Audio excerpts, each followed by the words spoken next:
নমস্কার, জয়শ্রী গণেশ। আপনাদের প্রত্যেককে জানাই স্বাগতম আজকের বিশেষ পর্বের অনুষ্ঠানে। আলোচনা করছি যে রাশিটিকে নিয়ে, সেটি নিশ্চিতভাবেই রাশি সিংহ। সিংহ রাশির জাতক জাতিকাদের ক্ষেত্রে দেবগুরু বৃহস্পতি ও মৃগশিরা নক্ষত্রে অবস্থান কতটা ফলপ্রসূ হতে পারে, কতটা ফলপ্রদ হতে পারে, সেটি নিয়েই আমরা কিন্তু চর্চা করব। তো সবার প্রথমে আপনাদের এটা বুঝতে হবে যে মৃগশিরাতেই বৃহস্পতির অবস্থান নিয়ে আমরা কেন পৃথকভাবে ভিডিও করছি। দেখুন, একটা প্ল্যানেট একটি রাশিতে অবস্থান করে এবং যেটি অনুসারে আমরা কিছু স্থূল ফলাফল আলোচনা সাধারণত করার চেষ্টা করি, কিন্তু স্থূল ফলটা আরো বেশি সূক্ষ্ম হয়। কখন সূক্ষ্ম হয়? যখন আমরা নক্ষত্র ভিত্তিক আলোচনা করি। তাই কথাই বলে সূক্ষ্ম স্থূলের থেকেও অনেক বেশি বড় বা শক্তিশালী। তাহলে ভেরি সিগনিফিকেন্ট মৃগশিরা নক্ষত্র, মৃগের শীর্ষের মতো, মৃগের শিরের মতো, যার আকৃতি, সিম্বল, প্রতীক, এবং এই নক্ষত্রটি থেকে আমরা দেখি খোঁজা, অন্বেষণ করা। আপনার সফলতা ভাবে অবস্থান করবেন বৃহস্পতি, আপনার একাদশে যাচ্ছে। তাই আমি বলেছিলাম যে সমস্ত সিংহ রাশির জাতক জাতিকাদের একটা গ্লানি আছে, একটা যন্ত্রণা আছে, তার ধায়া শুরু হওয়ার পর থেকে মানসিক প্রেসার, নানা রকমের জটিলতা যে বৃদ্ধিপ্রাপ্ত হয়েছে, সেই জায়গা থেকে একমাত্র রক্ষা করতে পারে বৃহস্পতি। আপনার স্ট্রেস, আপনার যন্ত্রণা, আপনার আটকে যাওয়া কাজ, আপনার বিভিন্ন ক্ষেত্রে সফলতা প্রাপ্তিতে বাধা, এই সমস্ত বিষয়কে পার করে, সমস্ত বিষয়কে অতিক্রম করে যে গ্রহটি আপনাকে সাকসেস দিতে পারে, তিনি হলেন বৃহস্পতি। আর তাই তো তিনি একাদশে বসে আছেন। বৃহস্পতি একাদশে মৃগশিরাতে অবস্থান করছেন। আপনার সফলতা খোঁজাটা সার্থক হতে পারে। কিরকম বিষয়টা? দেখুন, বহু ক্ষেত্রে যোগাযোগ হয়েও হচ্ছে। আপনি অনেক রকমভাবে চেষ্টা করছেন যোগাযোগ করার, অনেক রকম পদ্ধতি অনুসরণ করছেন যাতে যোগাযোগটা ফলপ্রসূ হতে পারে, যোগাযোগটা ফলপ্রদ হতে পারে, কিন্তু দিন শেষে আপনি কি যোগাযোগ করে উঠতে পারছেন? না। দিন শেষে আপনার সাকসেস আসছে না, আপনি অ্যাচিভ করতে পারছেন না, আপনি সফলতার শীর্ষে পৌঁছতে পারছেন না। সেখানেও নানা রকমের প্রবলেম, নানা রকমের জটিলতাগুলো তৈরি হচ্ছে। আমি কার্যত মনে করি এই ধরনের ক্ষেত্রে যথেষ্ট পজিটিভিটি আসতে পারে। আমি মনে করি আপনার সফলতা প্রাপ্তির সম্ভাবনা বাড়ছে। আটকে থাকা কাজগুলো ধীরে ধীরে হতে শুরু করবে। বন্ধু থেকে যে বিপুল পরিমাণের শত্রুতা আপনার জীবনচক্রে তৈরি হয়েছে, সেই শত্রুতা থেকেও আপনি কিন্তু সাময়িকভাবে রক্ষা পাবেন। আপনারা অনেকেই জানেন বর্তমানে সিংহ রাশির জাতক জাতিকাদের বন্ধু ভাগ্যটা বিশেষ শুভ নন। সেখানে নানা রকমের জটিলতা বা নানা রকমের প্রতিবন্ধকতা কিন্তু কনস্ট্যান্টলি চলছে। আমি কার্যত মনে করি যাদের বন্ধু ভাগ্যে ডিস্টার্ব, বন্ধু রিলেটেড বিষয় নিয়ে অনেকটা বকতে হচ্ছে, তাদের পজিটিভিটির মাত্রাটা বাড়ে।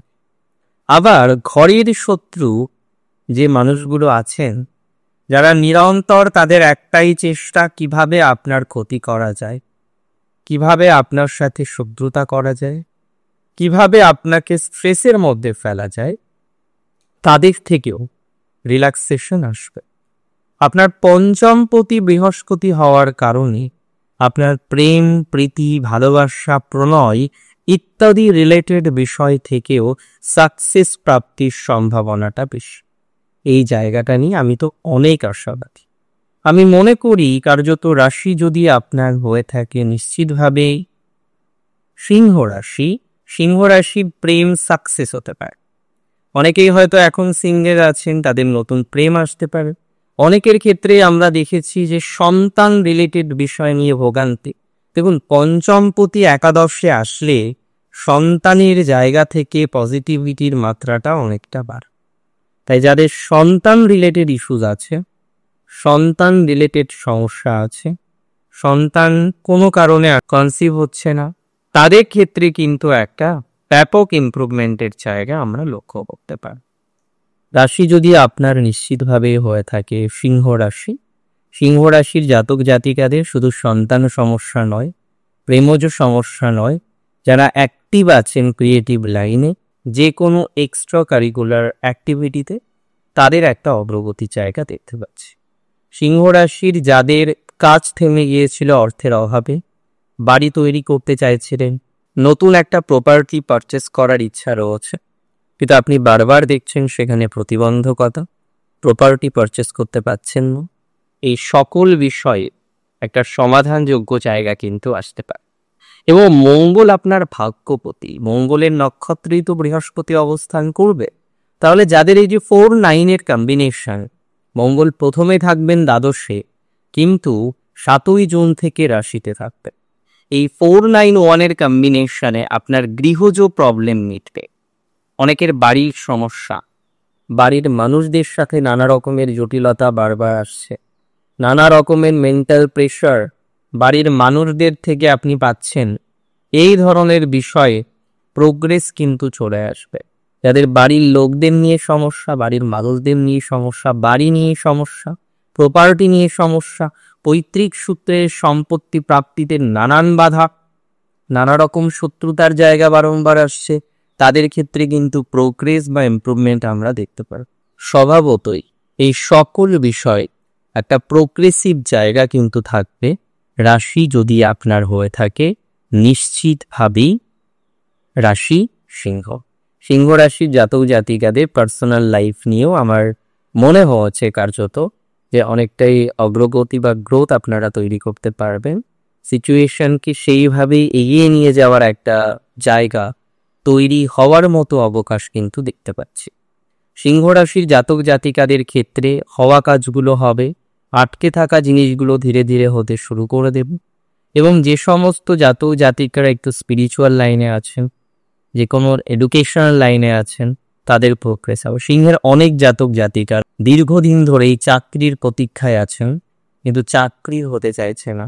যারা চাকরির প্রতীক্ষায় আছেন কিন্তু চাকরি হচ্ছে না, নানা রকমের প্রতিবন্ধকতা সেই জায়গায় বারবার বাড়ছে, আমি মনে করি তাদেরও প্রোগ্রেস হবে, তাদেরও অশান্তি থেকে বেরিয়ে আসার একটা প্রবণতা আমরা দেখতে পারব।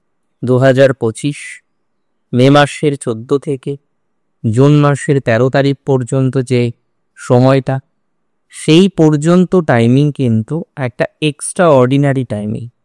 এবং আমি বলবো যাদের ভাগ্য মনে করছেন শুয়ে আছে, বারবার চেষ্টা করে পাচ্ছেন না, বারবার চেষ্টা করে আপনি আপনার সফলতার জায়গাটা দেখতে পাচ্ছেন না, তাদের ক্ষেত্রে কার্যত আমি আশাবাদী, বিস্তর আশাবাদী। কারণ আমি যতদূর বুঝি আপনার কিন্তু প্রোগ্রেস বা অগ্রগতি সেটা আমরা খুব তাড়াতাড়ি লক্ষ্য করতে পারবো।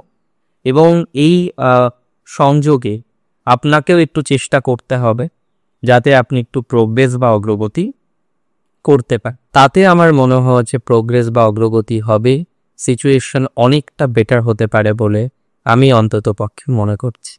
অনেক ভালো থাকুন আপনারা, সুস্থ থাকুন, স্বাভাবিক থাকুন। বৃহস্পতির ট্রানজিট আপনার অনেক আশাকে পূর্ণ করবে এবং সর্বোপরি আপনি যে স্ট্রেসে আছেন, আপনি যে যন্ত্রণায় আছেন, আপনি যে সাময়িকভাবে ভেঙে পড়েছেন, সেই জায়গা থেকে আপনি বেরিয়ে আসতে পারবেন। সুস্থ থাকুন, ভালো থাকুন। জয় শ্রী গণেশ।